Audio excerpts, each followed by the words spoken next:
Hey there, welcome back to another video. This time around, it is my review of the 2025 historical fiction horror drama film that is Sinners.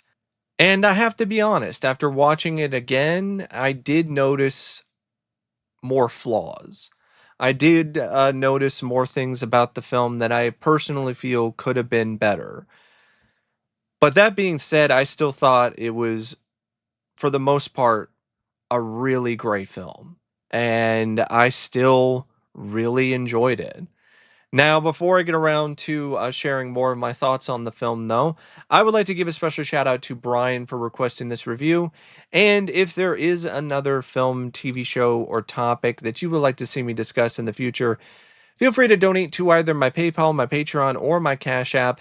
The links to all three are in the video description down below, and I will try to get your requests as soon as I possibly can. Now, Sinners is written and directed by Ryan Coogler. And Ryan Coogler is a filmmaker, for me personally, he's kind of a mixed bag. There are some films that he's done that I've really liked, and then there's been other films that he's done that I've been on the fence about. But I feel that his direction in this is genuinely astonishing. I think he did a remarkable job directing Sinners. This film really showcases his talent in a way that is really impressive. From like the first few shots of the film, he is showcasing some spectacular skill as a filmmaker. The shot of the Mississippi Delta, that is just a really great shot. And there's so many other shots in this film visually that really are quite breathtaking and are genuinely mesmerizing. The entire sequence where Sammy is singing the blues at the juke joint, and his music is opening up a portal to the past, the present, and the future. And you see all of these different kinds of musicians from different cultures and different races that are all uh, popping up and blending together in a single sequence in one tracking shot is absolutely tremendous.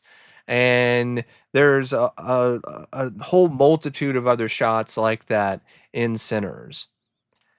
And the way that he shot the scenes that were intended for IMAX were incredible, as were the scenes that were just intended for the regular aspect ratio. It's a film that genuinely features some moments that are epic in their size and scope. There's some really grand instances of visual splendor, and it's a movie visually that I personally feel is uh, genuinely Oscar worthy. Like I really think Ryan Coogler should get another Oscar nod for his work here. Like his work here is actually Oscar worthy. I never really felt that way about Black Panther, but his work in Sinners, 100%. The film would not be as strong, it would not be as good without Coogler's involvement and without his talent. Ryan also wrote Sinners. And while I do feel that for the most part this is a really good script, I do feel that it's not necessarily on the same level of quality as Coogler's direction. But it does have a really compelling, strong story to me with some really good characterization. I like the way that it starts out, giving you a little bit of a morsel, a little taste of what's to come, with some quick flashes of Remick and the vampires and what Sammy went through prior to him arriving at the church at the start of the film. But it's not giving too much away. But it's definitely giving you a sense of, okay, some pretty hellacious shit is about to go down. And a lot of people have pointed out that the first 40 minutes or so are slow. They don't like the start of the film because they think that it's boring and it's just too much characterization and character building and it's not interesting. Teach their own. I really like the way that Coogler writes this first half of Sinners. I would watch an entire film just with this, with the interactions between Smoke and Stack, or Mary, Sammy and his story, Annie and Smoke, or Cornbread and his wife, or Delta Slim, or Grace and her husband Bo. Like, I would watch a whole film just focusing on those characters, and it's just like a slice of life movie. Because I think Coogler did a really uh, great job in terms of bringing these characters to life and really providing them with a lot of genuine heart and soul. I've seen people criticize that Smoke and Stack, they don't really feel like they're different enough. They feel like they're just the same character, just split into two. And I respectfully disagree. I think there is plenty that makes these two brothers very different from one another. Uh, Stack is the more impulsive one. He's the one that flies by the seat of his pants. And he's more of a hothead. Smoke is the one that's more cool. He's more calm. He's more collected. He's not as hot under the collar. And the other characters, I mean, there's plenty to make them into more than just one-dimensional characters to me. Uh, with Sammy in particular, he's a character who I think a lot of people can connect with, especially people who have been at the same crossroad that Sammy was at the start of this film, where he is trying to find his path in life. He doesn't want to disappoint his father. He wants to do the right thing. He is in some ways drawn to being a preacher because that is what he was raised to be, and that is what he was built up with. But at the same time, he really loves the blues and he's really good at singing the blues. So that is something that he's equally as passionate about. But those two things are colliding with one another. They're providing conflict. And he's at this crossroads where he has to choose which path he wants to take. And by the end of the film, he chooses the path of the blues over the path of being a pastor and following in his father's footsteps. And I think there's a lot of compelling uh, uh, stuff when it comes to his story. And I also really like the way that Smoke and Annie's relationship is written. You really feel for Smoke. You really feel for Annie when you realize they lost their child. And you see that there's some conflict going on between the two because of what Smoke does and how Smoke left her and hasn't been back for so long, but you can still feel and sense the love that the two have for one another, which makes the moment at the end of the film when Smoke sees her again and his child in the afterlife all the more effective. And Cornbread and his wife are definitely more of like a comic relief duo, but they're fun. I enjoy their scenes. I also like Mary. She's got her own attitude about her that I do enjoy, certain spark, and she's definitely got some good chemistry with Stack. And then you have Delta Slim.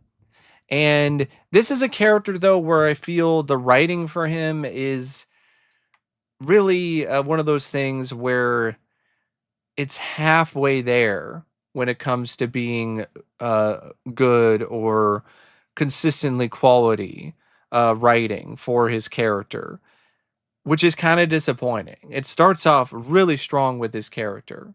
He's a character that's been around. He has a lot of connection with the community and with Smoke and Stack.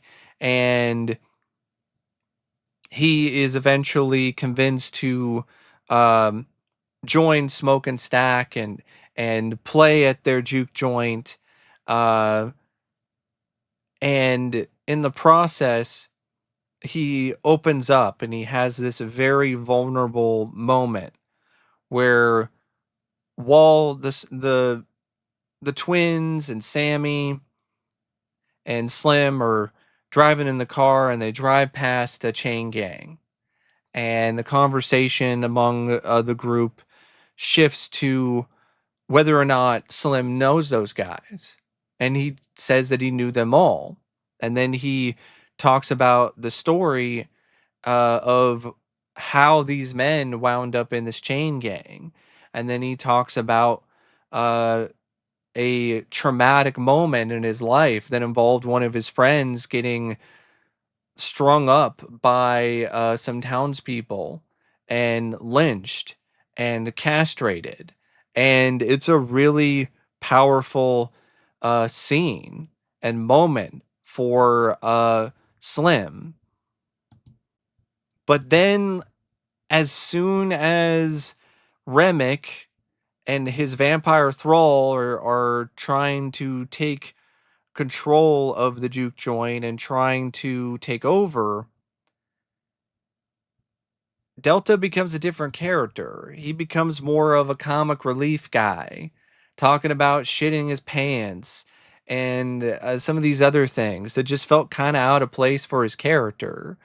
And I honestly feel that it was just a lazy way for Coogler to replace Cornbread, because Cornbread at that point was out of the picture and he was being turned by Remick.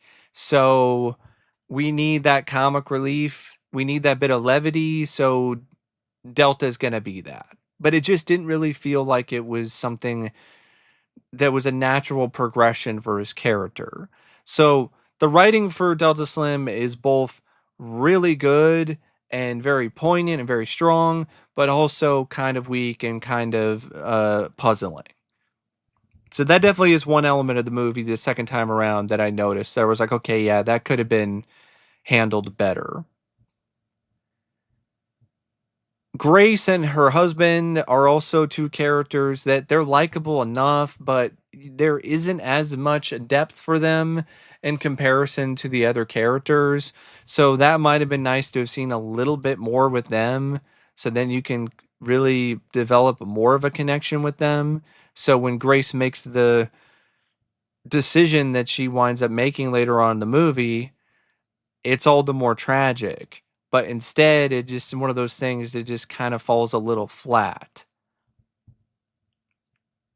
But for the most part, the characterization in Coogler's script is very strong. And it's even strong for the vampire, for Remick. It's equally as strong for him, if you ask me, as it is for Smoke or Stack or Sammy or any of the other members of the twins' family. And speaking of family, that is another aspect of this script that to me is just genuinely brilliant. I think that's a serious theme in Coogler's script for Sinners: family, community, and the importance of it, and how special it is. And I think that is something that definitely resonates quite a bit when it comes to Coogler's script and his story.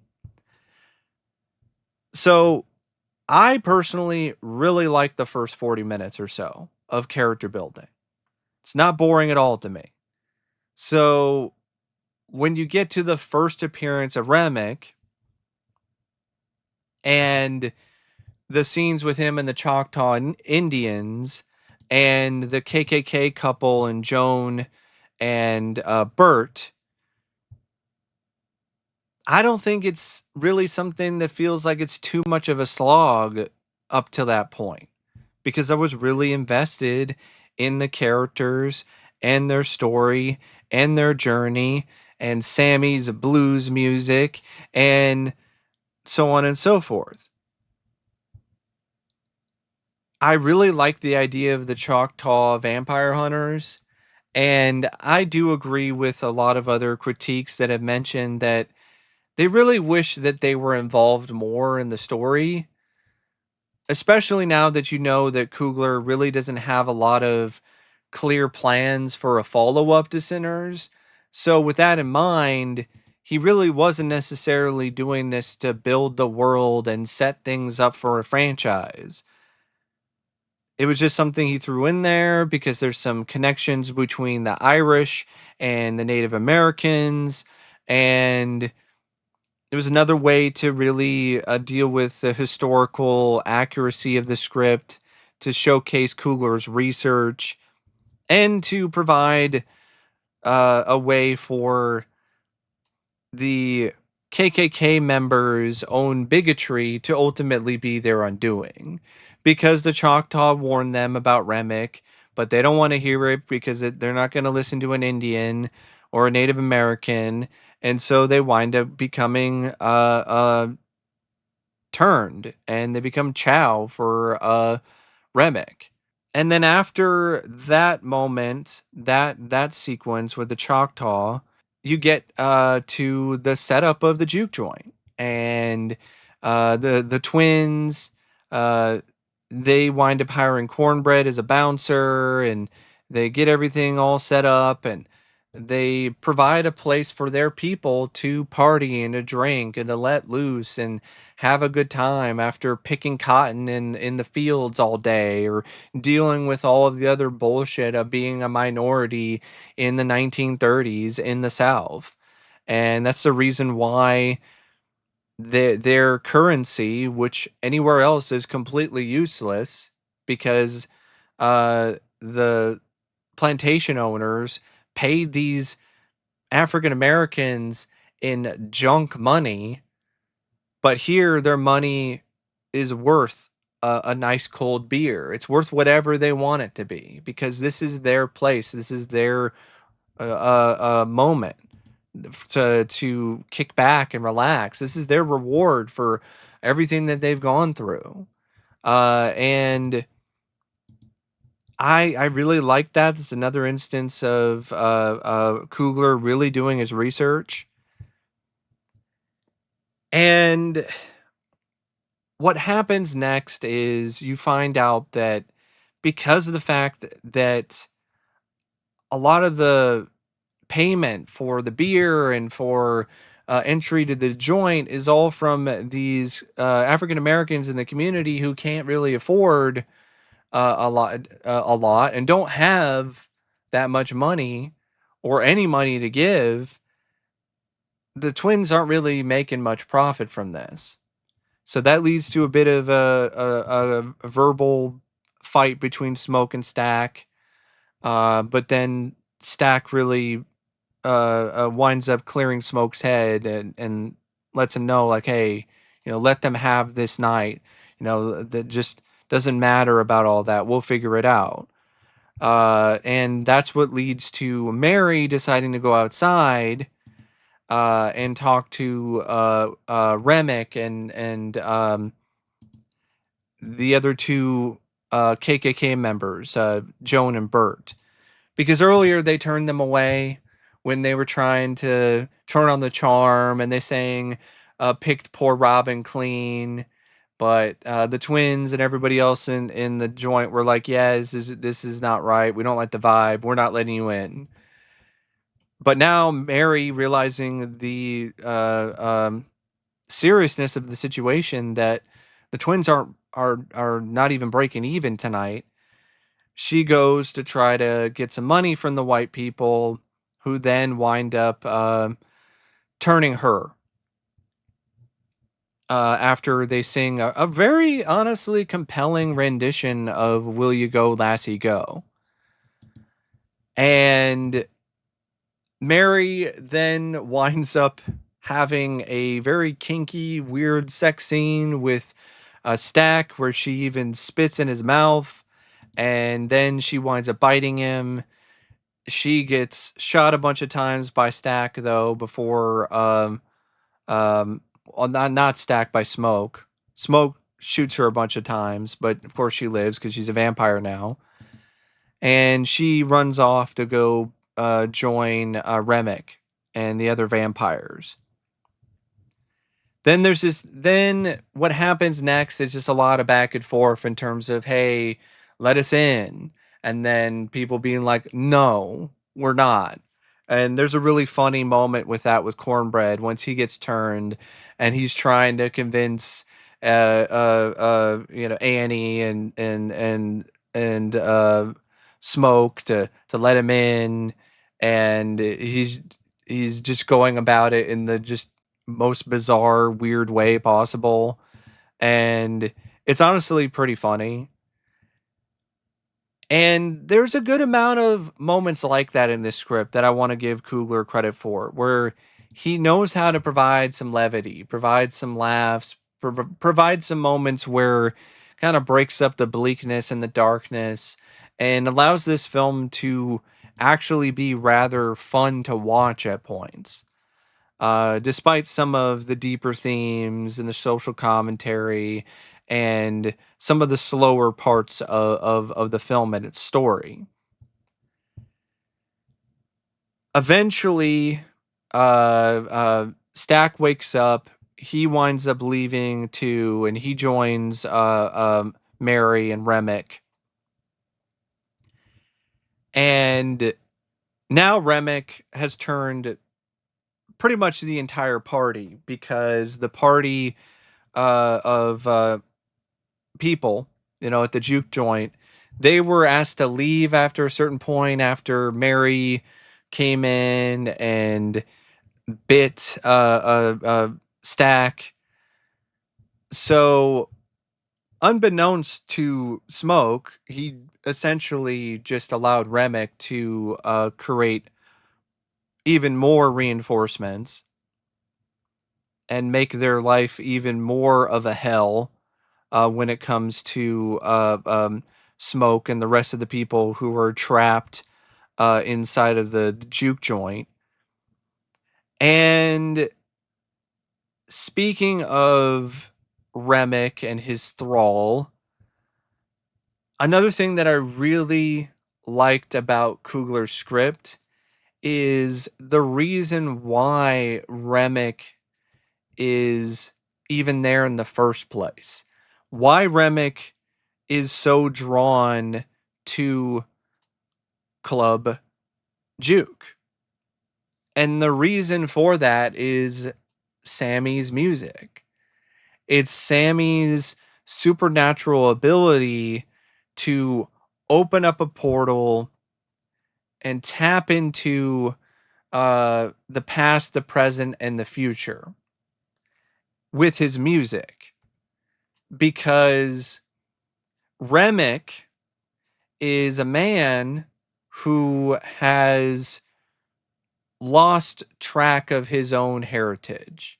He's lost connection with his own past. And he wants to tap into what he once was. He wants to find a way to be able to revisit his past and to reconnect with his heritage, with his Irish heritage, and to transport himself to a time before he was turned. And you have to keep in mind, this is a man who likely has been alone for centuries. And he's not hungry for the blues music in terms of just adopting it as his own and taking it away from the blacks or the African Americans in this community. That's not what Remick is hungry for. That's not why he's there. He's not a culture vulture. I see this interpretation a lot when it comes to people talking about Sinners, and I think they really miss the point. I do not feel that's what Coogler was trying to say at all with this screenplay. If that was the case, why would he go out of his way to establish Remick as a genuinely sympathetic, tragic figure himself, as a Irish man who has been alone for centuries, who is wanting to not only reconnect with his past and his heritage, but also connect with a community that he can call his own again. That ties into the whole theme of family that is very prevalent throughout this script and this story. Why do you have these scenes where he's singing these Irish songs? They're not because he stole the Irish's music and he's appropriating it as his own. How is he utilizing the road to Dublin to an advantage in terms of getting the people inside of the juke joint to join him? That's not going to do anything. That's not going to help him in any way to achieve that particular goal. So if it really was just him manipulating things and him just taking people's culture and adopting it as his own, being an extension of Hollywood or record producers, stealing black people's music and their culture, then you wouldn't have moments like that. You wouldn't have the scene where he's singing Rocky Road to Dublin and he's doing the Irish jig. And then after he's done singing, he uh, falls back into the arms of his community and smiles because he realized, because that's the moment where he found his family, he found his community again, even though it's really just an extension of himself. But for that moment, it felt real to him. He felt like he had camaraderie. He felt like he had a community again. And he felt like he actually did tap back into his heritage by singing his version of the blues. So that to me dispels any of these notions that Remick is just a culture vulture. I mean, look at some of the lines that Remick has in the film itself. The whole line that he provides after he recites the prayer from the Bible, when Sammy's trying to say it in order to protect himself from Remick. And then Remick says, "Long ago, the men who stole my father's land forced these words upon us. I hated those men, but those words still bring me comfort." Why would he say that if he's just being a culture vulture? That's actually coming from Remick's heart. That's actually coming from him. That's not coming from some assimilation of Irish culture that he adopted over the years. That's actually coming from him. And I definitely wouldn't like Remick as much as a character if he didn't have such an interesting, tragic backstory all his own. Because just think about that. Think about being alone for centuries and not having a tie to your community, not having a connection with your heritage, feeling lost and alone. What would you do? What would you be willing to do in order to get that back? He's willing to sacrifice everything in order to get Sammy so he can have that. He's even willing to sacrifice this new community that he's built in order to tap into his heritage, in order to uh, get a piece of that again. They wind up letting Remick and his thrall inside of the juke joint. Uh, and the reason for that is kind of dumb, I have to admit. Grace just snaps and just says, "Come on in, you motherfuckers." And then, of course, they come on in. But as dumb as it is, it's still very realistic to me. And I honestly don't mind it for that reason. It's a very real kind of thing. I could totally see somebody in reality who's in such a desperate, dire strait as Grace, who has already had her daughter threatened by Remick, to wind up doing that because she doesn't know of any other way in order to save her daughter. So come on in.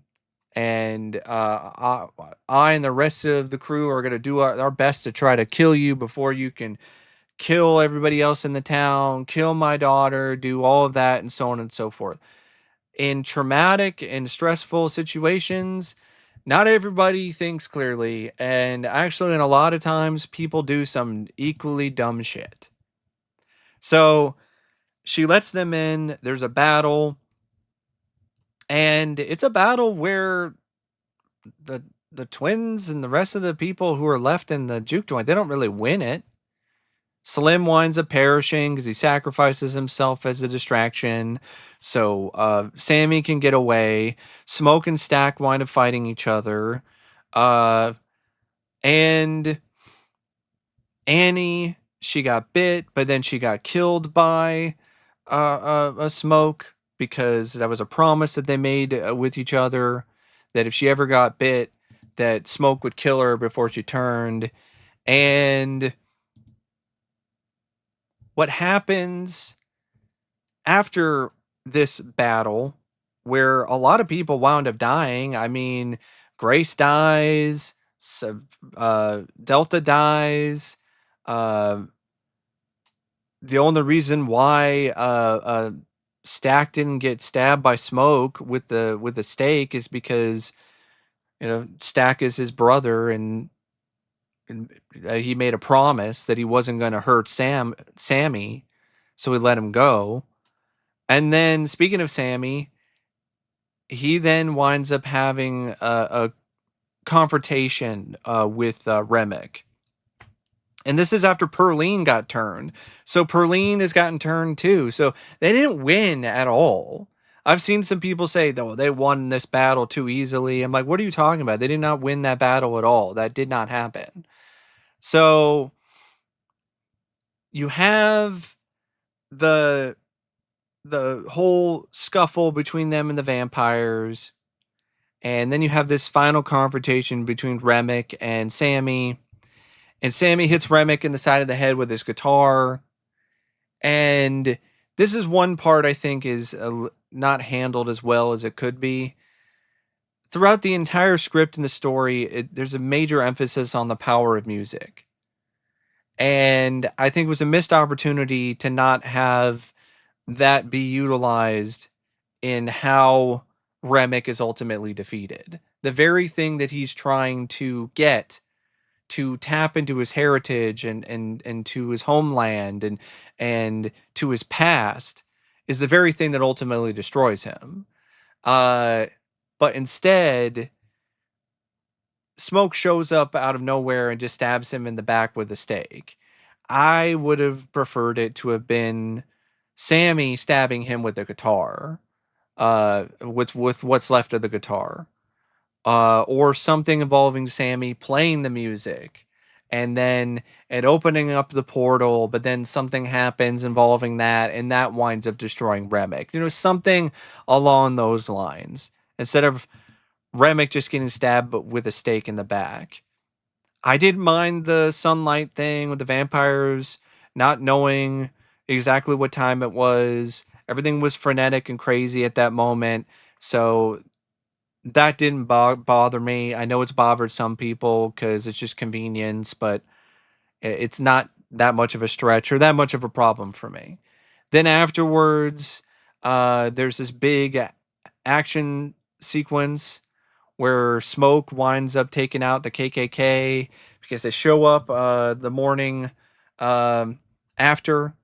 So they show up, maybe not the morning after, maybe that's not the right way to say it, but they show up the next morning and they're about ready to dispense some racist justice.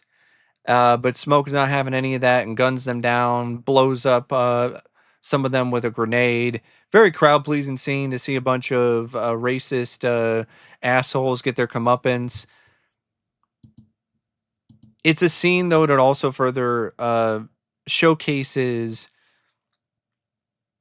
why Smoke was able to survive his battle with Stack or be one of the survivors when it comes to the whole battle with the vampire thrall at the end of the movie, because he had his bag. He had the bag around his a neck, this magic bag that his wife had made for him, the hoodoo bag, and that's what enabled him to be able to survive and have this luck.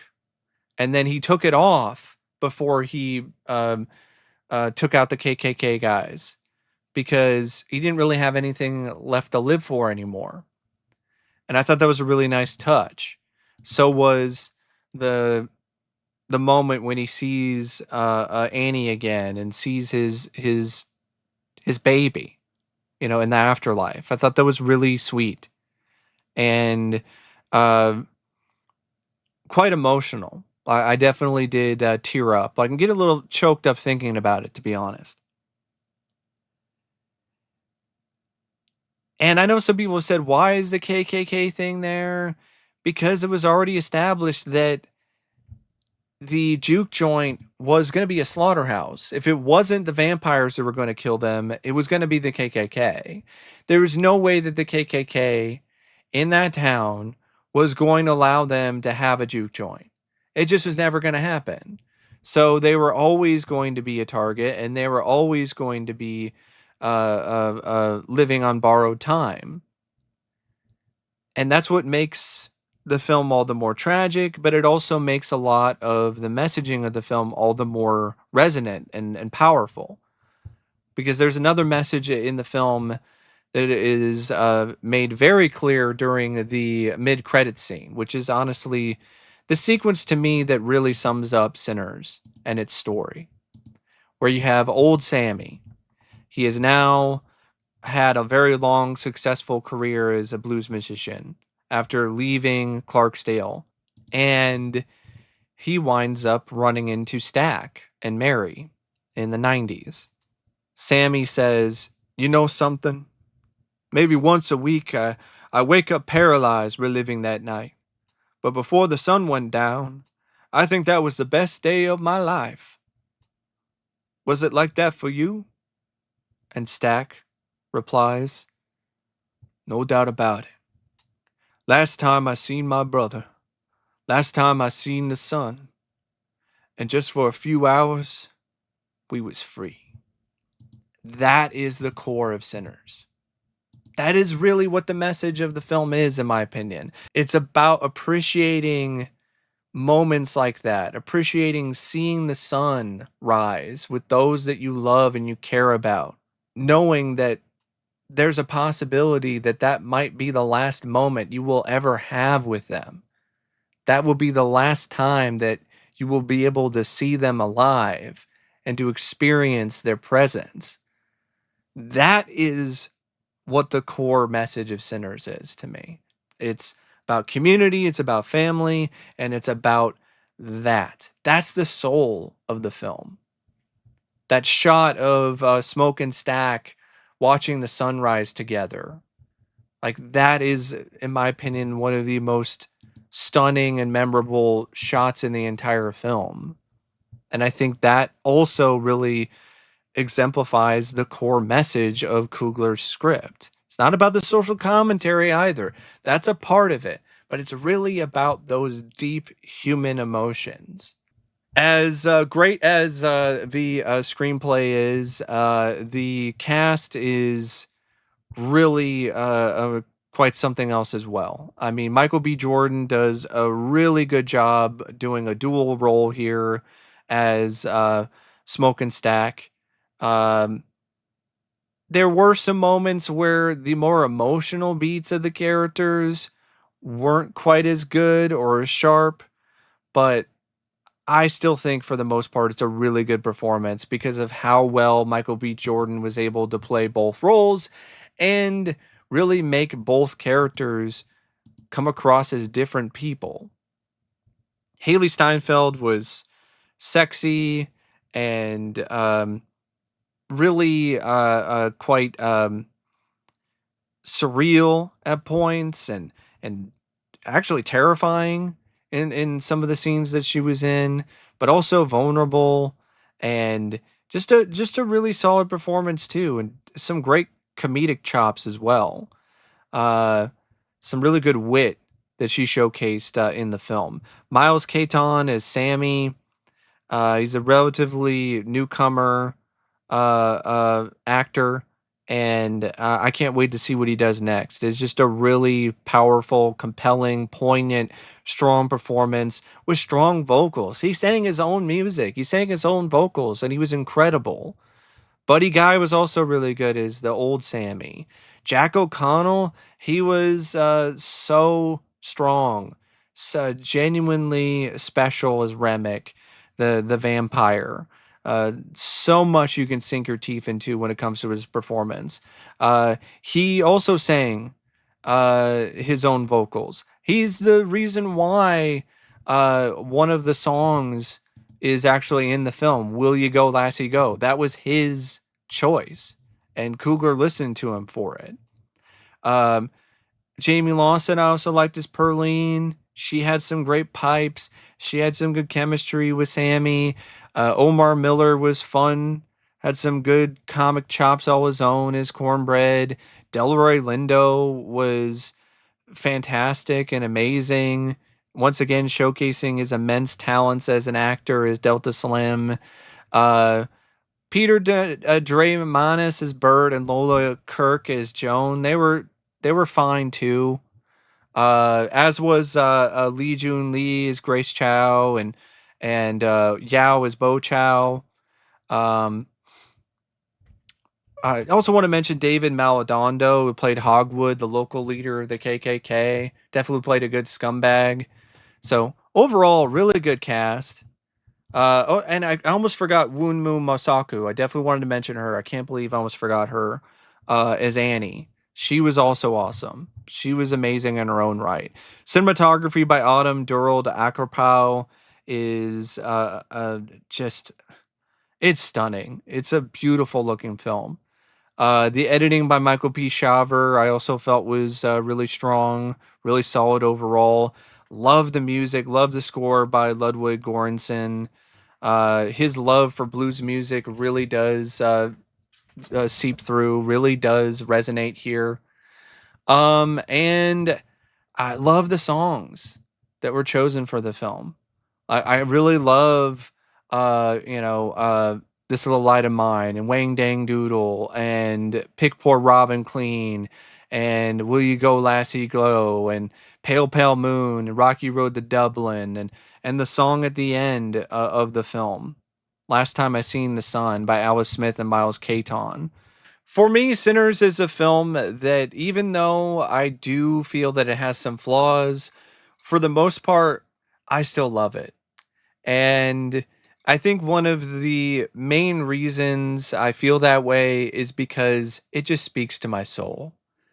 As somebody who is a very musically inclined person who has spent a large portion of their life uh, singing in choir and doing musical theater and playing piano, to see a film that has such a compassion and appreciation for music and the power of it and how magical and pure it can be, that is something to me that is really special.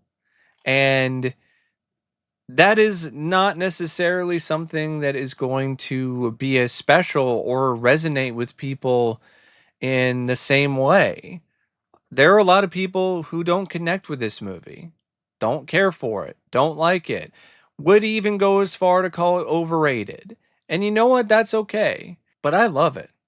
I I really find Sinners to be a film that that really finds that sweet spot for me. It's got a combination of gorgeous, just stunning visuals, a compelling enough story and plot with some really strong characters, and then the music just makes it into something that just resonates very deeply with me. Uh, but that's just my long in depth thoughts and analysis of Sinners. And as always, thanks for watching, and I'll see you later. See ya.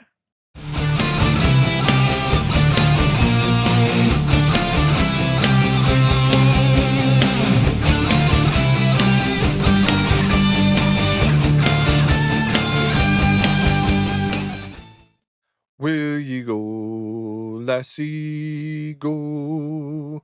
And we'll all go together to pull wild mountain thyme all around the blooming heather. Will ye go, lassie, go? And we'll all go together to pull wild mountain thyme all around the blooming heather. Will ye go, lassie, go?